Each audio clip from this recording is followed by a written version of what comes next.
December the 25th, 1776. The freezing wind cuts like a knife.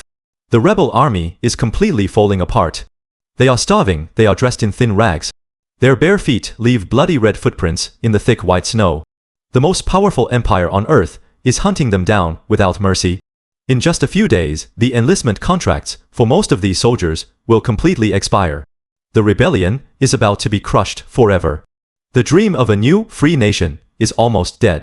Standing on the frozen banks of the Delaware River is a tall man in a dark cloak. He looks at the dangerous, ice-filled water. He knows this is the very end. Unless he does something completely insane. He orders his broken freezing men into small wooden boats. They are going to cross the treacherous river in the middle of a blinding winter storm. They are going to attack the enemy camp in the dead of night.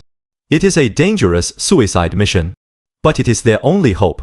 To understand how this wealthy farmer became the most wanted man in the British Empire, we must look deeply at his past. He was not born a revolutionary. He was born a loyal British subject in Virginia. He was highly ambitious as a young man. He fought bravely for the British Army. He wanted a royal commission more than anything else in the entire world. He wanted to be a recognized British officer. But London rejected him entirely. They looked down on him simply because he was born in the colonies. They treated him as a second-class citizen. This painful rejection planted a deep seed of resentment. He returned to his large farm. He married a wealthy widow. He became one of the richest men in all of Virginia. He had absolutely everything a man could want. Wealth, endless land, and high social status. But across the colonies, anger was rising rapidly. The British king was heavily taxing the Americans without giving them a voice. The tension grew day by day. Blood was finally spilled in Massachusetts. The colonies desperately needed a unified army. They needed a strong commander. In 1775, the Continental Congress met in Philadelphia. He arrived wearing his old military uniform. It was a silent, powerful statement. He was fully ready to fight. They unanimously chose him to lead the newly formed Continental Army. He refused a salary. He rode out to face the mighty British war machine. He quickly realized the terrifying reality. His army was just a disorganized mob of farmers and shopkeepers. They had absolutely no formal training. They had no gunpowder, they had no discipline. Opposing them was the greatest military force on the planet. The British Army was highly trained, perfectly equipped, and deeply feared worldwide. The early years of the brutal war were a complete disaster. He lost battle after battle.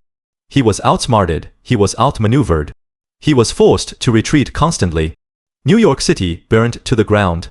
He watched his brave men die of disease, starvation, and enemy fire. Many politicians in Congress wanted him fired immediately. His own generals secretly plotted to replace him. He was completely surrounded by enemies, both foreign and domestic. But he possessed one unique, unyielding quality. He firmly refused to surrender. He kept his army together through sheer force of will. He held their broken spirits up during the darkest, coldest winter at Valley Forge. Disease ripped violently through the camp. Men froze to death in their sleep. Yet he stayed right there with them. He did not retreat to a comfortable mansion. He suffered alongside his men. This forged an unbreakable, powerful bond. They began to deeply respect and follow him blindly. Slowly, the tide began to turn. With crucial help from French allies, the American army grew stronger. They learned to fight properly. They learned to survive. Finally, in 1781, a golden opportunity arrived. The British army was trapped on a peninsula in Yorktown, Virginia. He marched his army south with lightning speed. The French navy blocked the sea escape. The trap was perfectly set. The cannons roared loudly for days. The British defenses completely crumbled. Finally, the arrogant British general surrendered. The impossible had actually happened. A ragtag group of colonists had defeated the global superpower. The world was completely shocked. He was instantly the famous and powerful man in the Americas. This is the exact moment where history usually takes a dark, familiar turn. Throughout human history, when a victorious general holds total military power, he becomes a dictator. He becomes a king. Caesar did it. Napoleon would soon do it. His officers, angry at the new government for not paying them, actually encouraged him to take over the country by force. They wanted to make him a ruler. He stood before his angry armed officers. He reached slowly into his pocket. He pulled out a pair of reading glasses.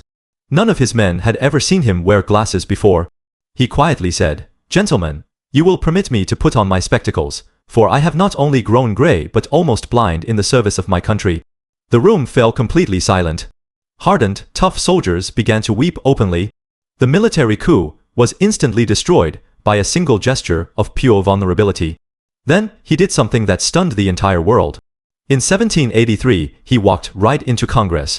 He voluntarily handed back his sword. He resigned his massive military commission. He walked away from absolute power. He went back home to his quiet farm. When King George III in London heard about this shocking news, he said, "If he does that, he will be the greatest man in the world."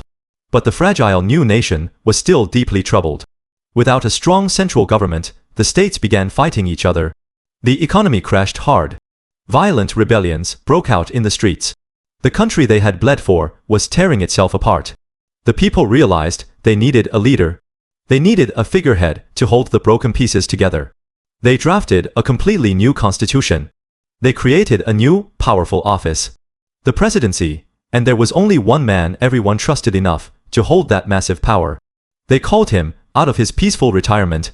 He was unanimously elected the first president of the United States. He took the oath of office in New York City. The massive crowds cheered loudly. But as he looked out at the cheering masses, his heart was heavy with worry. He knew the British were gone, but the real test was just beginning. Can a nation, built on violent rebellion, actually govern itself peacefully? Will the deep divisions between the North and the South destroy the fragile Union? The American experiment was entering its most dangerous phase yet.